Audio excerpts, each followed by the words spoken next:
SNMPTN yang semalam udah aku post di SG buat temen-temen yang mau nanya gitu kan. Tapi sebelum aku masuk ke beberapa pertanyaannya, izinin aku untuk memperkenalkan diri dulu karena pasti teman-teman semua ini nggak semuanya kenal sama aku kan. Jadi teman-teman, nama aku itu Nisa Nur Hasanah, biasanya dipanggil Nisa atau NN, dan usia aku baru 18 tahun. Jadi tahun ini 2020 ini ya, baru lulus SMA. Jadi teman-teman, aku ngebuat Q&A ini itu nggak asal buat ya, tapi memang karena beberapa teman-teman itu ada yang tanya seputar SNMPTN itu kayak gimana ya gitu kan. Nah maka dari itu buat teman-teman yang pertama masih SMA gitu kan, aku juga pengen sharing-sharing gitu kan tentang pengalaman aku kemarin ikutan SNMPTN. Sebenarnya aku tuh udah buat sih video tentang sharing pengalaman aku kemarin, cuman apa ya, isinya tuh kayak masih umum banget gitu loh, masih general banget, nggak sedetail teman-teman yang tanya ke aku gitu. Oleh maka. Nah maka dari itu di sini aku mencoba untuk membuat Q&A yang tujuannya untuk dia coba sharing-sharing gitu tentang pengalaman aku kemarin ikutan SNMPTN gitu. Oke, sekarang kita masuk ke question yang pertama. Nilai Mbak dari kelas 10 nggak pernah turun, emang harus naik terus ya Mbak? Kalau ditanya dari kelas 10 nggak pernah turun, enggak sih, aku pernah turun waktu pas kelas 11 dari semester 1 maupun semester 2 itu turun waktu itu pas kelas 11 ya, karena aku waktu itu juga nggak standby terus di kelas, terus jadinya aku kayak ketinggalan materi gitu ya. Turunnya alhamdulillahnya memang nggak terlalu jauh sih, sekitar aku gak lupa sih, kalau nggak 0,1 itu 0, deh turunnya waktu itu. Dan kalaupun naik itu pun juga sedikit, nggak yang drastis banget gitu loh, paling naiknya cuma 0,1 gitu-gitu. Kalau nilainya harus naik terus atau enggak, menurut aku sih nggak harus ya, tapi memang baiknya itu kalau bisa nilainya grafiknya emang naik gitu. Cuman kan realitanya itu nggak mudah kan ya teman-teman, apalagi di SMA nilainya itu buat dapet 9 aja itu butuh perjuangan yang luar biasa kalau menurut aku. Soalnya gini teman-teman, kalau SNMPTN itu kan sebenarnya memang sih dasarnya atau syaratnya itu emang nilainya harus bagus selama 5 semester itu. Cuman dari nilai itu nanti kalian itu akan diperingkat gitu, jadi belum tentu kalian yang dapat nilainya tuh rasanya tuh bagus terus nilainya gitu kan, misal stabil terus 80-an gitu kan, atau misal stabil terus 90-an gitu kan, atau bahkan mungkin naik terus tapi teman-teman kalian itu juga sama-sama naik, sama-sama nilainya bagus gitu kan, terus pas di peringkat atau di ranking itu kalian ternyata masih di bawah teman-teman gitu kan, itu juga mempengaruhi untuk bisa atau enggaknya ikut SNMPTN gitu. Jadi setelah memperhatikan nilai, menurut aku memperhatikan peringkat itu juga penting, karena kita bisa ikut atau enggak SNMPTN itu karena pemeringkatan gitu.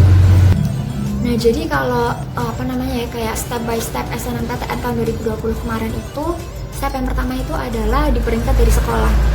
Pemeringkatannya ini itu nggak semuanya bisa ikut kan teman-teman. Kalau yang sekolahnya akreditasinya A, itu dia dapat jatah 40% murid yang bisa ikut untuk SNMPTN gitu. Terus kalau yang akreditasinya B, itu cuma dapat jatah 25% dari jumlah seluruh muridnya. Terus kalau yang akreditasinya C dan lainnya, berarti ya C dan teman-teman yang lain gitu kan, selain A sama B, itu dapat jatahnya 5% terbaik dari sekolahnya gitu. Nah jadi dari situ, dari pemeringkatan sekolah, nantinya itu sekolah tuh kayak mendaftarkan gitu ke LTMPT namanya. Nah terus dari LTMPT nanti habis itu disaring lagi teman-teman. Jadi dari anak-anak yang udah diperingkat sama sekolah itu semuanya nggak mesti bisa ikut daftar SNMPTN, karena masih disaring lagi sama LTMPT-nya itu tadi yang aku bilang tadi itu. Terus habis diperingkat sama LTMPT baru kita daftar SNMPTN. Di daftarnya itu udah udah bukan nunjukin sih, udah nyantumin pilihan kita tuh mau lanjut kemana gitu, PTN mana dengan jurusan apa. Terus habis daftar, di situ kita mengisi biodata diri, termasuk yang melampirkan sertifikat gitu. Nah terus habis melampirkan sertifikat. Setelah semuanya udah diupload ke LTMPT-nya, baru habis itu kita nunggu pengumuman dari pihak pusatnya ya, kira-kira nanti lolos atau enggak. Teman-teman, apa ya, step by stepnya SNMPTN tahun 2020 kemarin. Oke, harus minum deh sebentar. Oke, lanjut ke pertanyaan selanjutnya. Nilai cuma bisa dikirim ke satu univ ya mbak, nggak bisa cari cadangan satunya. Kalau dari persyaratan SNMPTN tahun 2020 kemarin, itu tuh kita dikasih 2 pilihan. Kalau sebelum-sebelumnya itu kalau nggak salah sampai 3 pilihan ya, tapi di sini kita cuma dikasih 2 pilihan. Nah, 2 pilihan ini itu mencakup beberapa pilihan teman-teman. Jadi kalau menurut aku sih secara umumnya boleh semuanya. Mau kita PTN-nya sama tapi jurusannya beda, atau mau jurusannya sama tapi PTN-nya beda, atau bahkan mau jurusannya beda dengan PTN yang beda, itu juga bisa teman-teman. Kemarin di persyaratan SNMPTN tahun 2020. Tapi untuk kedepannya kita nggak tahu kan sistemnya itu akan seperti apa, apakah masih sama dengan 2 pilihan itu atau mau seperti apa, itu nanti tergantung sama pihak yang berwajib tuh. Terus pertanyaan selanjutnya, usaha selain belajar biar lulus SNMPTN apa mbak? Sebenarnya lulus atau enggaknya SNMPTN itu kembali pada rezeki kita. Ya itu kan namanya takdir kan. Cuman ya emang gak ada salahnya sih kalau kita berusaha. Usaha selain belajar yang menurut aku itu ini poin penting banget ya.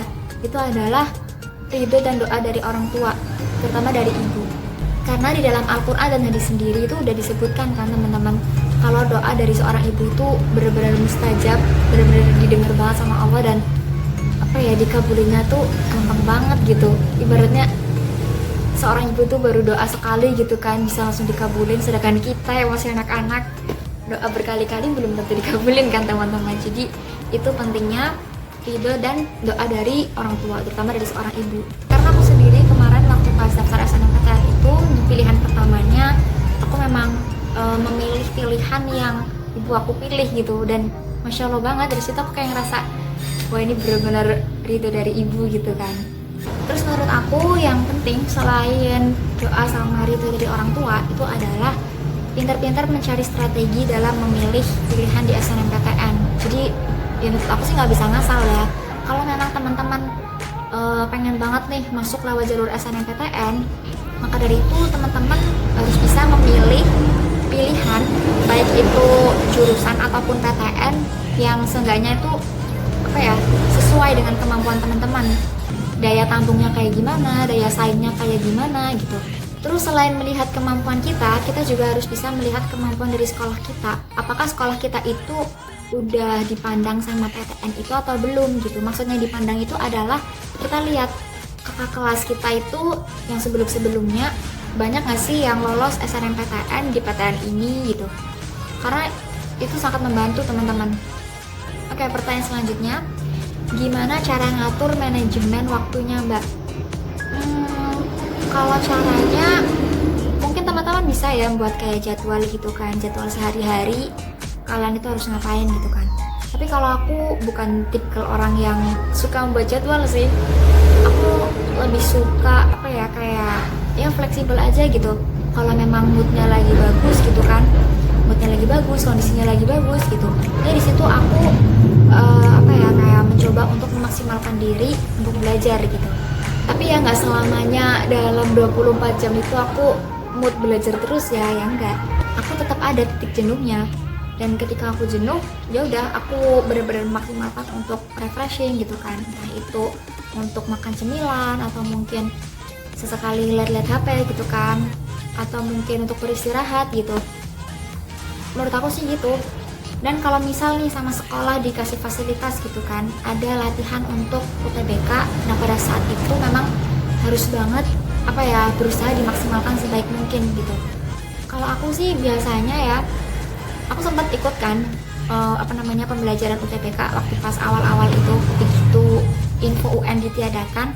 Setelah itu sekolah kan langsung tuh mengalihkan pembelajarannya untuk ke materi-materi UTBK. Di situ aku sempat belajar kan, emang jenuh banget sih, jujur aku rasain emang jenuh banget. Hari-hari di depan laptop dari pagi sampai menjelang asar, Dan itu pun istirahatnya, alhamdulillahnya sih ada istirahatnya ya 15 menit. Tapi jujur aku jenuh banget karena yang kerjain soal terus gitu kan.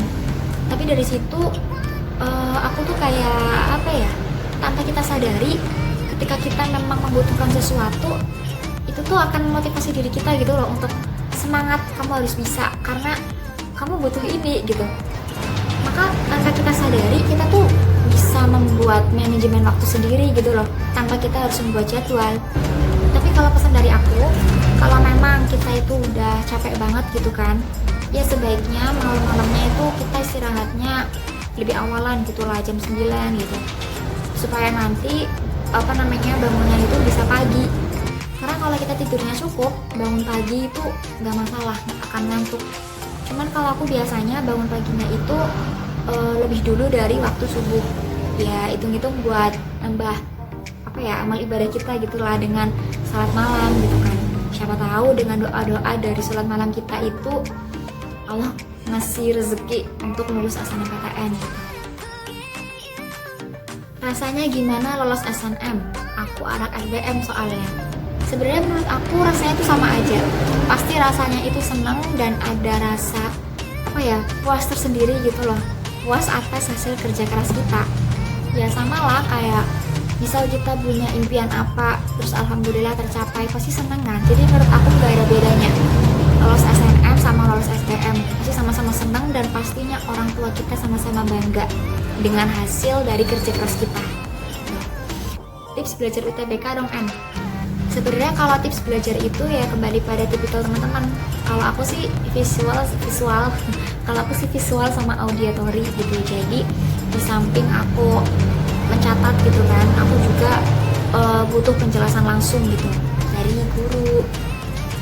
Nah, kalau aku sendiri biasanya kalau tips belajar UTBK, kalau aku sih lebih kayak kalau aku pribadi itu biasanya lebih suka mencoba dulu. Kalau misal dapat soal gitu kan, aku coba dulu ngerjain sebisa aku. Kalau emang udah nggak bisa, terus aku baru tanya ke orang-orang yang bisa, misal guru atau temen yang bisa gitu. Terus habis itu aku catat, terus aku pahamin lagi sampai ya seenggaknya ada yang sedikit nyantol gitu lah.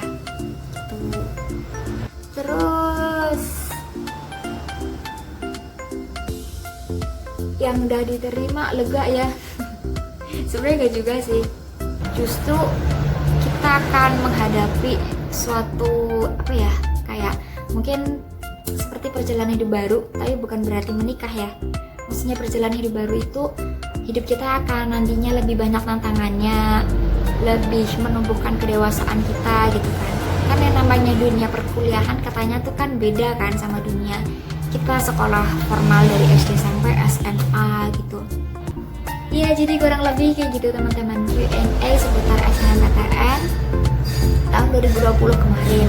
Semoga semoga jawaban dari aku bisa teman-teman pahami. Tapi kalau teman-teman yang masih kepo, masih pengen tahu atau masih ada yang belum paham dengan jawaban-jawaban aku, teman-teman bisa nanti langsung menghubungin aku di Instagram di @nisnur. Ya kurang lebih segitu teman-teman, semoga bermanfaat. Dan kalau teman-teman mau sharing-sharing boleh banget. Kalian mau sharing di Instagram atau di Twitter aku juga boleh, namanya sama Nisnur juga. Makasih buat partisipasi teman-teman semua. Aku pamit undur diri. Wassalamualaikum warahmatullahi wabarakatuh. Terima kasih yang udah menonton.